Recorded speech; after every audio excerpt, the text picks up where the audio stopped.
गांव में सूरज के अस्त होने का समय हो गया था और चांद के निकलने का। तभी सूरज चांद से कहता है, अरे भाई एक बात बताओ, जब भी तुम आते हो तो कोई तुम्हें आदर सम्मान देकर प्रणाम क्यों नहीं करता? ऐसा बिल्कुल भी नहीं है भाई, कई लोग मुझे भी प्रणाम करते हैं। पर मैं तो जब भी आता हूँ सारी दुनिया जल चढ़ाकर और सूर्य नमस्कार करके मेरा स्वागत करती है, किंतु मैंने आज तक किसी को भी तुम्हारा स्वागत करते हुए नहीं देखा। चांद और सूरज की ये वार्तालाप हस्तिनापुर गांव के निवासी सुन रहे थे। तभी बिरजू कहता है, हम तो सिर्फ सूरज को ही अपना भगवान मानते हैं, चांद हमारे लिए कुछ नहीं है। नहीं, ऐसी बात नहीं है, चांद भी हमारे लिए भगवान समान ही है। चांद भी हमें रोशनी देते हैं। सूरज भगवान तो हमें रोशनी और धूप देते हैं, लेकिन चांद वो हमें क्या देते हैं? लेकिन सारी रात तो हम सोए रहते हैं, तो फिर उस रोशनी का हम क्या करेंगे? हमें चांद की जरूरत नहीं है। हाँ, अगर चांद नहीं भी आएगा तो हमें कोई फर्क नहीं पड़ेगा।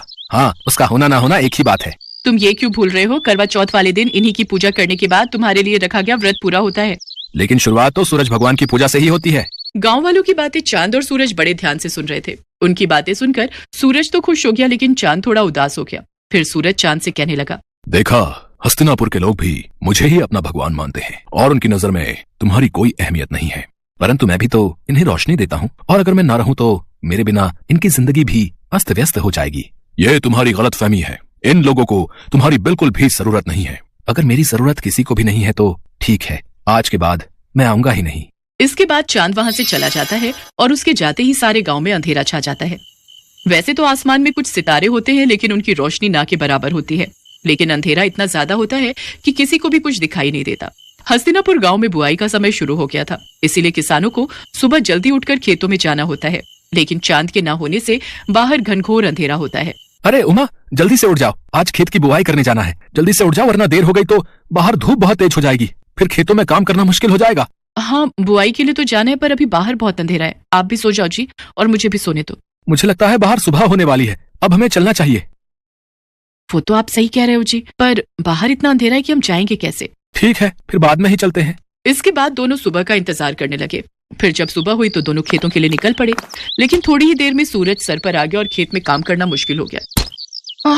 बहुत गर्मी हो रही है जी, चलो घर चलते हैं, कल सुबह जल्दी आकर काम कर लेंगे। हाँ, तुम सही कह रही हो, इस भयानक गर्मी में तो हालत खराब हो गई। अगले दिन जब दोबारा काम के लिए उठते हैं तो बाहर बहुत अंधेरा होता है, और बाद में जब काम पर जाते हैं तब तक तेज धूप हो जाती है। इस समस्या से परेशान होकर पवन सूरज भगवान से कहता है, हे सूर्यदेव, अगर आप रात को भी उपस्थित रहें तो हमें कभी भी चांद की जरूरत नहीं पड़ेगी और हम केवल आपकी ही पूजा करेंगे। अरे जल्दी से खाना बना दो, मुझे बहुत तेज भूख लगी है, नींद आ रही है, सोना भी है। लेकिन अभी तो दिन हो रहा है जी, क्या अभी से खाना बना दूं? हाँ, मुझे लगता है आज शाम नहीं होगी, तुम जल्दी से खाना बना दो, मुझे बहुत भूख लगी है। अच्छा ठीक है, बना देती हूँ। फिर दोनों खाना खा लेते हैं, लेकिन तब भी रात नहीं होती और दोनों सोने के लिए चले जाते हैं। बहुत गर्मी हो रही है, बिल्कुल भी नींद नहीं आ रही। ऐसा करता हूँ, जाकर नहा लेता हूँ। इसके बाद पवन नहाने चला जाता है। नहाने के बाद भी बहुत गर्मी हो रही है। तभी बाहर शोर होता है। पवन और उमा बाहर निकलकर देखते हैं तो बिरजू का बेटा बिट्टू बेहोश पड़ा हुआ था।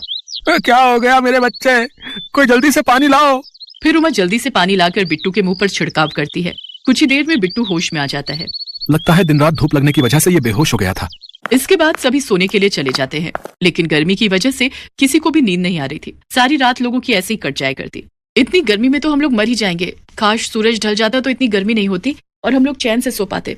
चुप रहो तुम, थोड़ी सी गर्मी सहन नहीं कर सकती? ऐसे ही एक हफ्ता बीत जाता है, लेकिन हस्तिनापुर के लोग बिल्कुल भी चैन से नहीं सो पाते, और देखते ही देखते कई लोगों की तबीयत बिगड़ने लगती है। ये सब तुम्हारे कारण ही हो रहा है। ना तो तुम चांद का अपमान करते और ना तो वो यहाँ से जाते। इसके बाद पवन बाहर जाकर सूर्यदेव से प्रार्थना करता है, हे सूर्य देवता, अब से आप केवल दिन में ही रहिए, हम आपकी गर्मी सहन नहीं कर पा रहे हैं। रात को हमें चांद की ही जरूरत है। इसके बाद पवन और सभी गांव वाले चंद्रदेव को पुकारने लगते हैं। हे चंद्रदेव, हमें माफ कर दीजिए, हमें आपकी भी उतनी ही जरूरत है जितनी सूरज की। हाँ चंद्रदेव, जहाँ दिन सूरज के बिना अधूरा है, वहीं रात आपके बिना अधूरी है।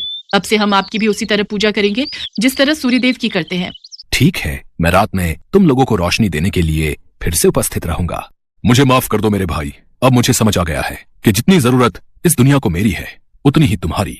सूरज ढल गया और अंधेरा होने लगा। तब चांद ने अपनी रोशनी चारों ओर बिखेर दी। इसके बाद सभी गांव वालों ने सर